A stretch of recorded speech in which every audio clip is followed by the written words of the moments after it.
Amara, look at yourself. Look at those beads. That fabric. It's loud. It's tribal. It's embarrassing. Julian didn't even look me in the eye when he said it.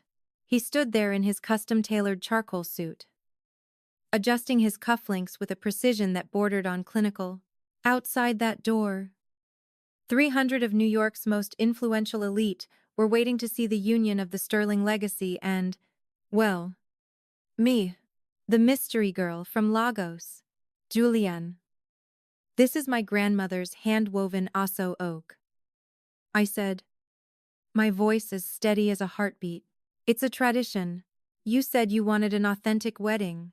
I wanted exotic. Amara, not National Geographic. He snapped, finally turning to me. His face was twisted in a sneer I hadn't seen in the 3 years we'd been together. My mother was right. You can take the girl out of the village, but you can't take the village out of the girl. This marriage, it's a mistake.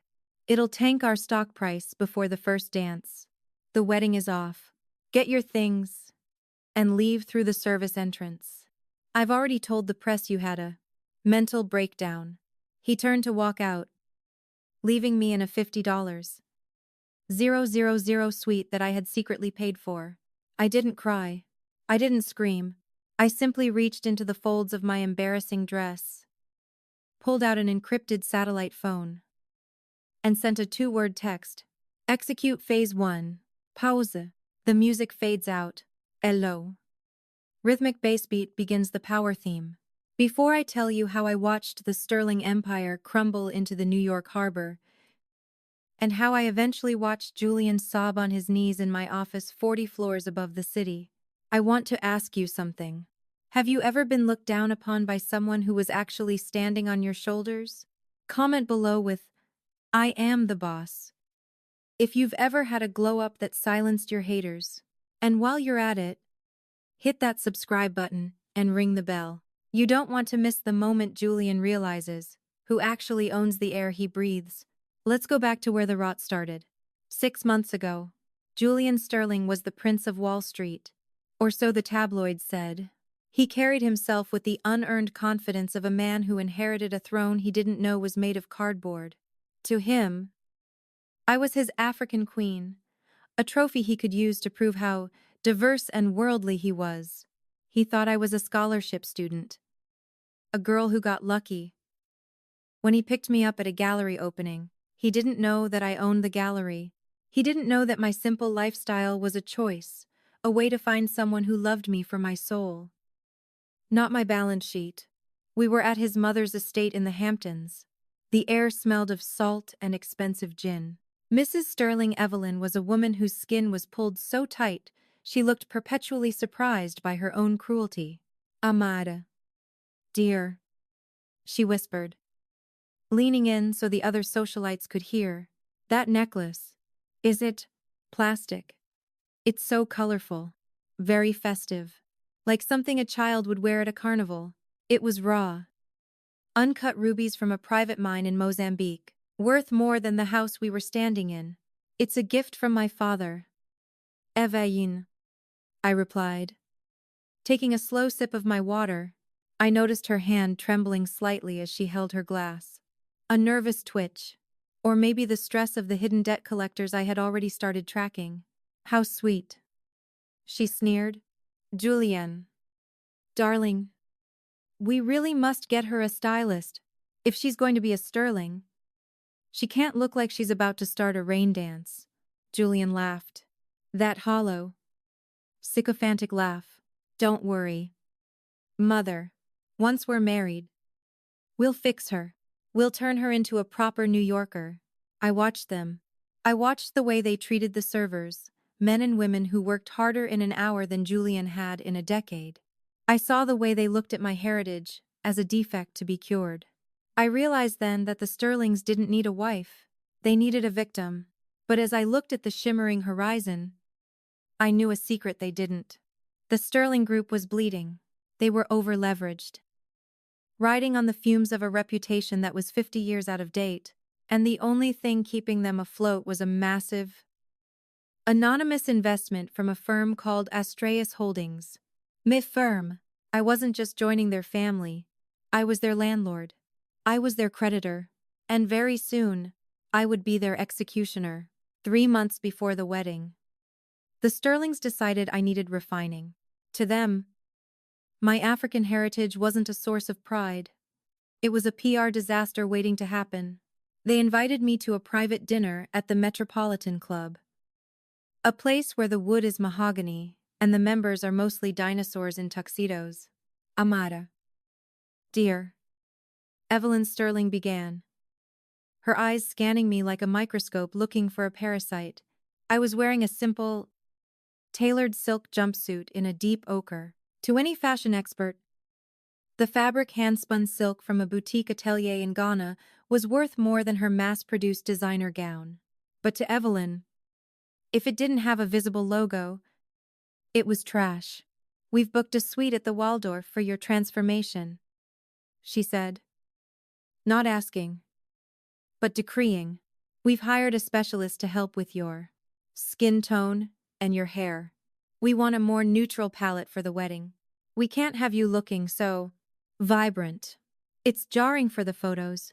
Neutral, I asked, my voice smooth as glass. You mean you want me to look less like myself? Julian reached over, patting my hand with a condescending squeeze. It's about the Sterling brand. Baba, we're one of the oldest families in New York. People expect a certain aesthetic. Those braids you wear, they're a bit too street for the Upper East Side. And your accent, we've found a speech coach to help you soften those hard vowels. We want you to sound like you went to Choate.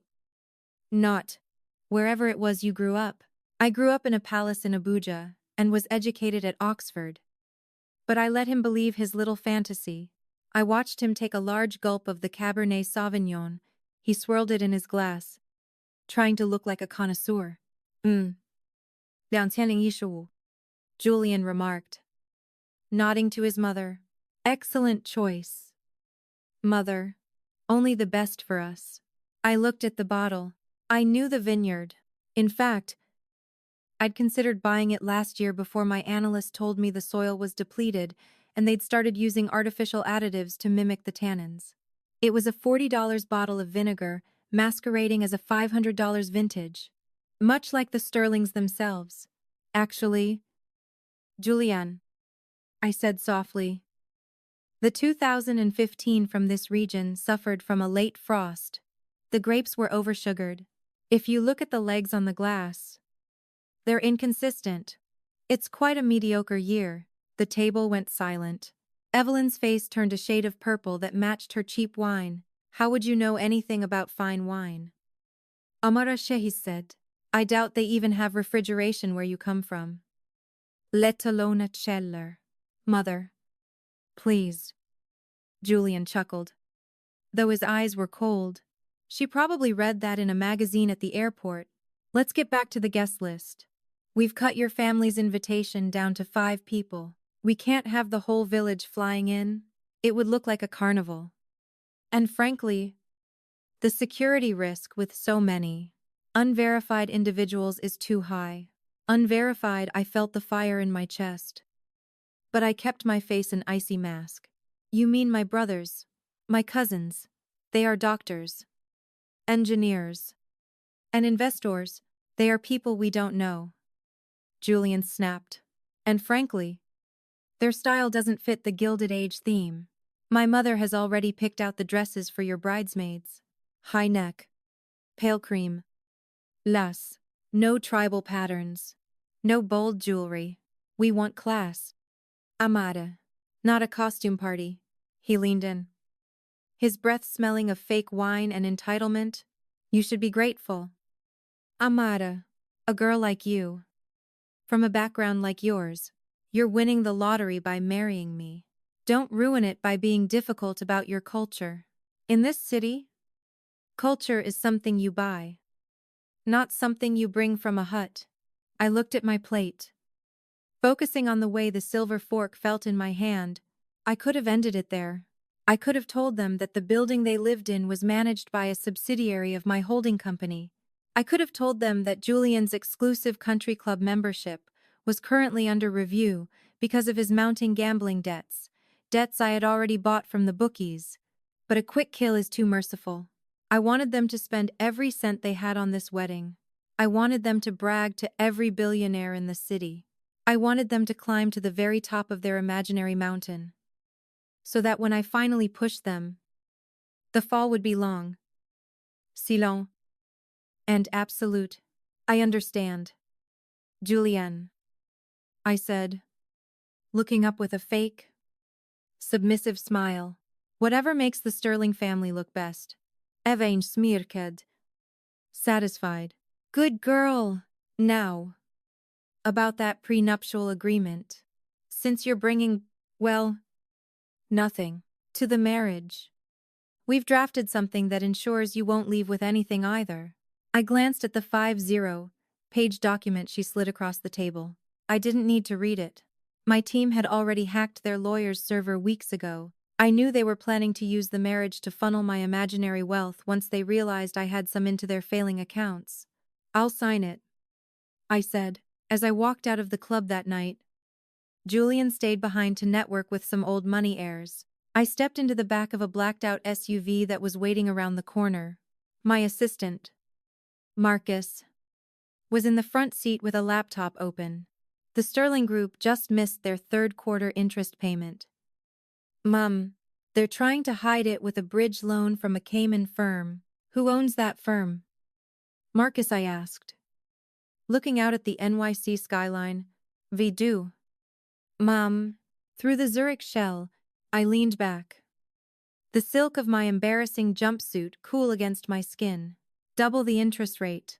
And tell the auditors to start looking into Evelyn's charity foundation. I have a feeling she's been using the donations to pay for her Botox and the wedding. Mom, let it proceed, I whispered. I want them to feel like they're at the height of their glory. I want the world to be watching when the lights go out. The moment I walked away from the altar, I didn't head for a getaway car or a hotel to cry. I walked 3 blocks over to the Estrellas Plaza, the tallest, sleekest spire of glass and steel in the financial district. The security guards, men in suits that cost more than Julian's wedding tuxedo, bowed their heads as I passed. They didn't see a rejected bride in embarrassing beads. They saw the woman whose name was on the deed to the land they stood on. I took the private elevator to the 80th floor. As the doors opened, my chief of staff, Sarah, was already waiting with a tablet in hand. She didn't look at my wedding attire with judgment. She looked at it with reverence. The Sterling Group just filed for an emergency liquidity injection. Mum, Sarah said, her voice crisp. Julian is downstairs. He's in conference room B, waiting for a meeting with our senior VP. He has no idea you're in the building.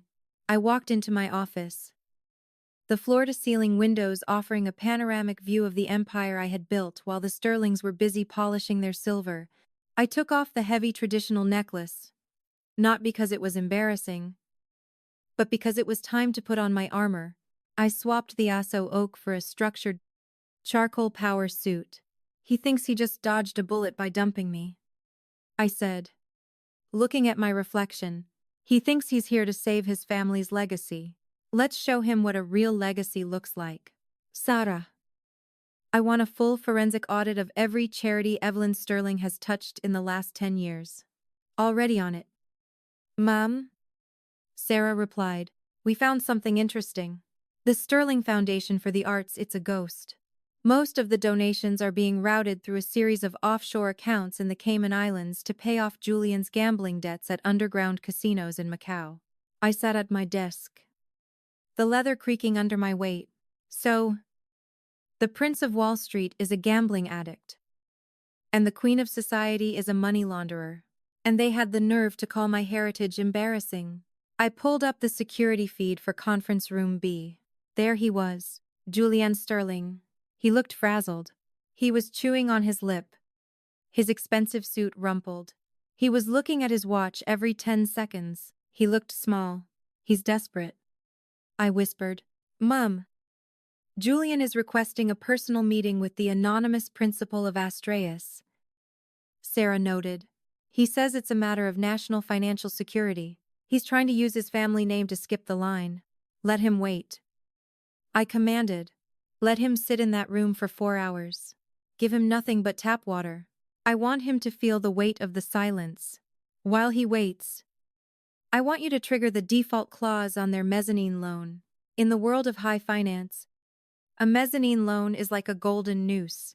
I had provided the Sterlings with $200 million to expand their real estate portfolio. The catch: if their debt-to-equity ratio shifted by even a fraction of a percent, I had the right to seize the collateral. And the collateral for that loan, the Sterling family mansion in the Hamptons, and their ancestral townhouse on 72nd Street. Julian thinks he's a predator, I said, watching him on the screen as he paced the room like a caged animal. He thinks the world is a hierarchy with him at the top because of his bloodline. He doesn't realize that in 2026, the only bloodline that matters is the one on the balance sheet. I spent the next few hours meticulously dismantling their facade. We found evidence of art flipping, buying forged paintings, and donating them at inflated values for tax write-offs. We found Julian's private messages to his mistress, a girl he was promising to marry, as soon as he secured the bag from the clueless African girl. My heart didn't break. It hardened into a diamond. Every insult Evelyn had hissed at me, every time Julian had mocked my village roots, every neutral palette they tried to force on me, it was all being converted into a digital strike. At 5:00 p.m., I stood up. Is he still there? I asked. He's practically vibrating with rage. Mom? Sarah smiled. He told the receptionist he was going to buy this building and fire everyone once his deal goes through. I let out a short, cold laugh. Well, let's go give him the deal he deserves. But I'm not going in as Amara, the fiancé. I'm going in as Amara, the owner. I walked toward the door, but stopped. I reached back onto my desk and picked up a single, vibrant red bead that had fallen from my wedding dress. I tucked it into my blazer pocket, a reminder of where I came from and exactly how much it was going to cost them to disrespect it. I didn't knock. I don't knock on doors in buildings I own. Julian was standing by the window, his back to the door, probably rehearsing his "I'm a Sterling. You need me" speech. He didn't even turn around at first. It's about time, he barked, his voice laced with the irritation of a man who's never been made to wait. I've been sitting here for 4 hours. Do you have any idea who I am? I have a wedding to get back to. Well, a PR mess to clean up because of a certain unfortunate choice in a partner.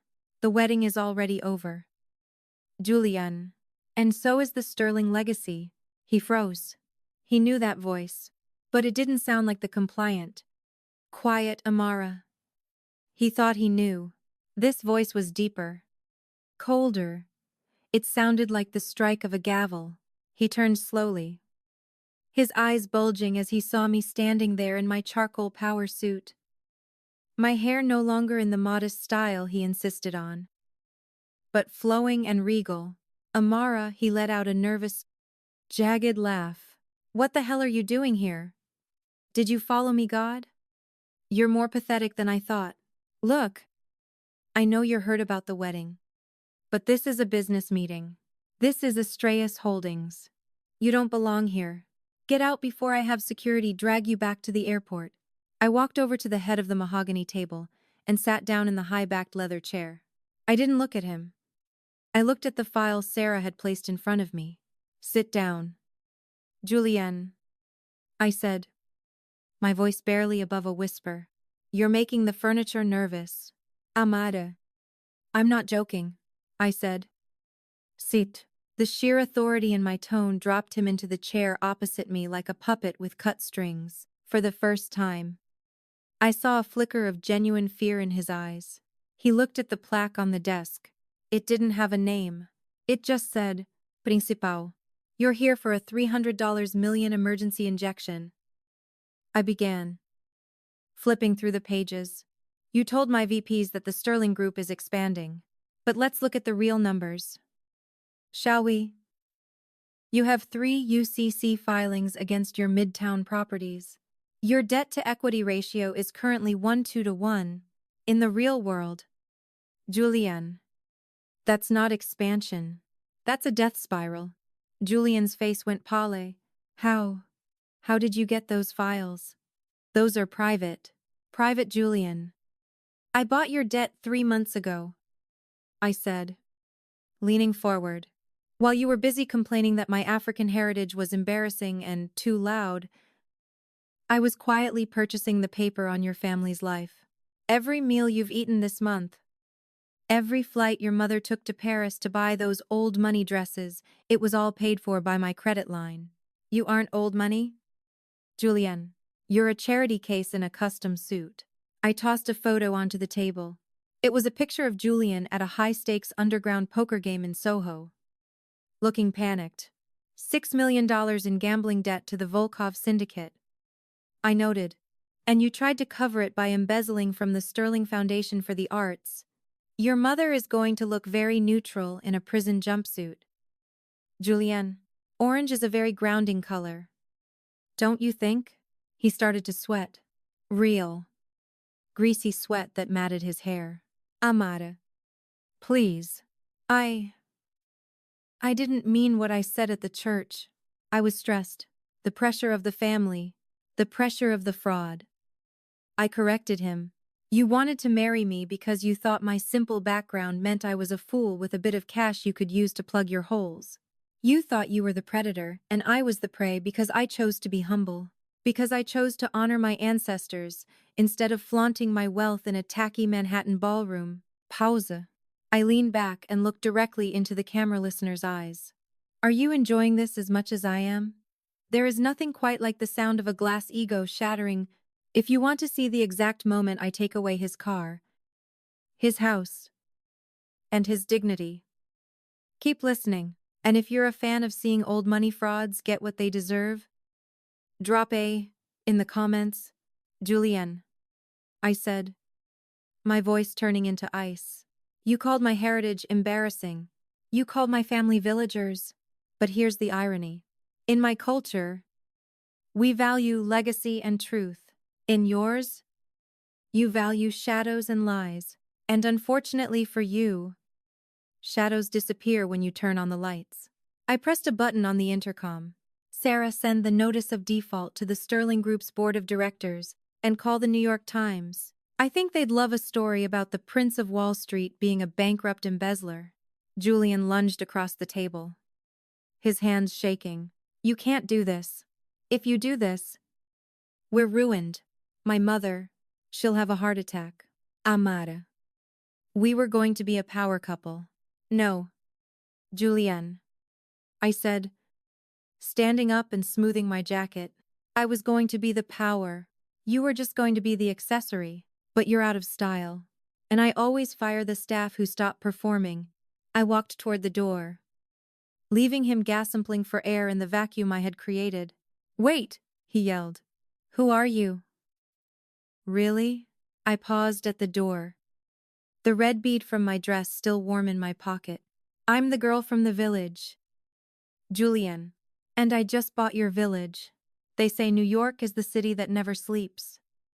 But for the Sterlings, it was about to become a nightmare they couldn't wake up from.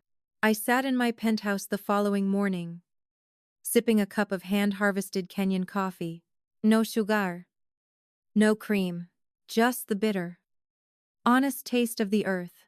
I watched the sun crawl over the Chrysler building, thinking about the text I'd received from my bank's automated alert system. Transfer of asset ownership. 72nd Street Townhouse. Status. Complete. The first domino has fallen. I whispered. I didn't need to do anything loud. True power is quiet. It's the sound of a plastic card being swiped and the word declined appearing on a screen in a room full of people who matter. That evening was the Solstice Gala, the most exclusive event on the Manhattan social calendar. Every year, Evelyn Sterling used this night to cement her status as the matriarch of old money. She had spent $200. 000 on a table she couldn't afford. Wearing a necklace she had borrowed from a jeweler under the pretense of a future purchase. I decided to attend, not as the guest of a sterling, but as the guest of honor. I wore a gown made of deep emerald silk, accented with gold thread from the Ashanti region. No logos, no neutral palette, just pure, unadulterated heritage. When I walked into the ballroom, the whispers followed me like a trail of smoke. They had all heard Julian's lie, that I had a breakdown. Seeing me stand there, looking like a sovereign queen, was the first crack in their narrative. I saw them at the center table. Evelyn was holding court, her voice a bit too high, her laughter a bit too forced. Julian was beside her, looking gray. He hadn't told her yet. He was too cowardly to admit that the girl they'd mocked now held their lives in her hands. Wait until the silent auction begins, Sarah whispered in my ear. The auction was for a rare, vintage timepiece, a family heirloom donated by a disgraced duke. Evain, desperate to prove they were still flush with cash, raised her paddle immediately. 50,000. She chirped. I didn't raise a paddle. I simply caught the eye of the auctioneer, who happened to be on my payroll. 100,000. Someone called from the back. It was Sarah. Evelyn's eyes narrowed. 150. 200. Sarah replied instantly. Evelyn looked at Julian. He was shaking his head, his face buried in a glass of scotch, but her ego was too large to stop. 300,000, she shouted. Looking around the room for the applause she felt she deserved. Going once, going twice. Sold to Mrs. Sterling. The room applauded. Evelyn preened. But when the attendant walked over with the mobile payment terminal, the air changed. She handed over her black card with a flourish. The silence that followed was deafening. Beep beep. Beep, I'm sorry, Mrs. Sterling, the attendant said, his voice carrying further than she liked. There seems to be a security freeze on this account. Perhaps another card. She laughed. A sharp, brittle sound. Don't be ridiculous. It's a sterling account. Try it again. Beep beep. Beep. It's being flagged as insufficient funds. Mom? The whispers started. Insufficient funds. The sterlings, I heard they're over-leveraged. Did you see Julian's face? Julian stood up, grabbing the terminal. This is a mistake. My bank. Your bank is currently under a federal audit. Julian, I said, stepping out from the shadows of the pillars. The crowd parted for me like the Red Sea. I walked slowly, my heels clicking a steady rhythm of doom. And your accounts have been frozen due to suspicious activity related to the Sterling Foundation. Evelyn turned, her eyes wild. This is your doing. You little. Careful. Evain, I said, my voice low and dangerous. The microphone is still live. You wouldn't want to show your true colors to the board members of the opera, would you? Though, I suppose it doesn't matter. They received the news of your foundation's irregularities 30 minutes ago. Julian looked at me, his eyes pleading. Amara. Stop. We can talk about this. We're family. We were never family. Julian, you were a parasite. And I was the host. But I've just taken my first dose of medicine. As security approached to escort the Sterlings out for non-payment, I leaned in close to Evelyn. I could smell her expensive perfume, the scent of a woman who thought she was untouchable. That necklace you're wearing, I whispered. I bought the boutique this afternoon. My courier will be at your house at 8:00 a.m. to collect it, along with the keys to the townhouse. It's been repossessed. Pause. A slow, dark smirk in the voice. The Sterling's fall isn't just a financial collapse. It's a social execution. In this city, being poor is a tragedy. But being a fraud is a death sentence. Are you holding your breath yet? Because Julian is about to do something truly desperate. He's about to go to the only person he thinks can save him, the ghost boss of Estrellas. He still thinks there's a man behind the curtain he can bargain with. Comment reap what you sow if you're ready for the final confrontation. Desperation has a specific smell. It smells like cheap cologne used to cover up a night of cold sweat and expensive whiskey. It was 9:00 p.m. The Estrellas building was nearly empty. Except for the skeleton crew and the security detail. I was sitting in my office. The lights dimmed. Watching the rain blur the lights of Manhattan, I knew he was downstairs. Sarah had buzzed me 10 minutes ago. He's begging. Mom, she had said, her voice tinged with a mix of pity and disgust. He's been at the security desk for 3 hours. He says he won't leave until he speaks to the principal. He looks bad. Send him up, I replied. And Sarah, make sure the security cameras in the hallway are recording in 4K app too. I want to remember the look on his face, the sound of an elevator dinging, the heavy footsteps of a man who has lost his rhythm. The doors to my office slid open. I had my high-backed leather chair turned toward the window. My back to the room. I wanted him to see the city he thought he owned before he saw the woman who had taken it from him. Thank you. Thank you for seeing me. Julian's voice cracked. He sounded like a ghost of the man who had stood at the altar 48 hours ago. I know it's late. I know I don't have an appointment. But I'm representing the Sterling Group. We've had some technical difficulties with our liquid assets. A misunderstanding with the SEC. He took a step closer. I could hear his heavy, erratic breathing. I'm here to propose a merger, he continued, trying to find that old Prince of Wall Street bravado, but failing miserably. Estrellas and Sterling. Our name. Your capital. We can bury the recent scandals. I have a plan to restructure. I just need a bridge loan, 50 million. Just to stabilize the foundation. I'll give you 30% of the company. No. Forte. Just please. My mother is being evicted from the townhouse as we speak. They took her jewelry. They took the cars. I remained silent. I let the silence stretch until it felt like a physical weight on his shoulders. Sir Julian whispered. Still thinking he was talking to a man. I know we've never met. But we're the same kind of people. We understand how this city works. It's built on alliances. I had a setback recently. A woman I was supposed to marry. She turned out to be a vindictive, calculating snake. She's the one who triggered the audits. She's trying to ruin me because I realized she wasn't our kind. She was just some girl from a village who didn't know her place. I felt the red bead in my pocket. My fingers tightened around it. She's embarrassing. As you said. I finally spoke. My voice was low, vibrating with a power that made him jump. Julian froze. He stumbled back, his shoes scuffing against the marble. That voice. I slowly rotated the chair. The light from a passing lightning strike illuminated the room. Catching the gold thread in my African silk blazer, I looked him dead in the eye. Julian's jaw literally dropped. He started to shake not just his hands, but his entire body. Amara, he breathed, his face turning a sickly shade of gray. No. This is a joke. You're a secretary. You're playing a part. Where is the boss? Where is the man in charge? You're looking at her. Julian, I said.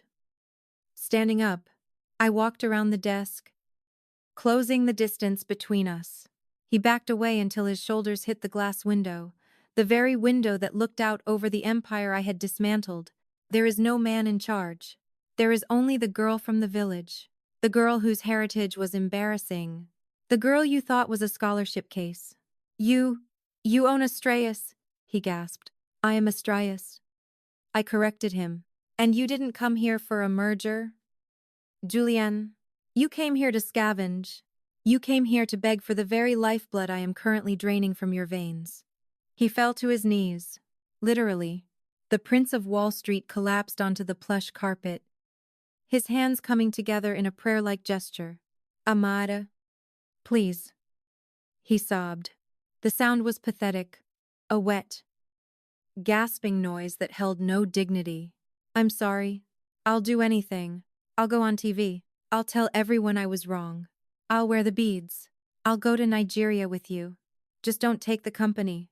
My father worked his whole life for that name. If we go bankrupt, I have nothing. I'm nobody.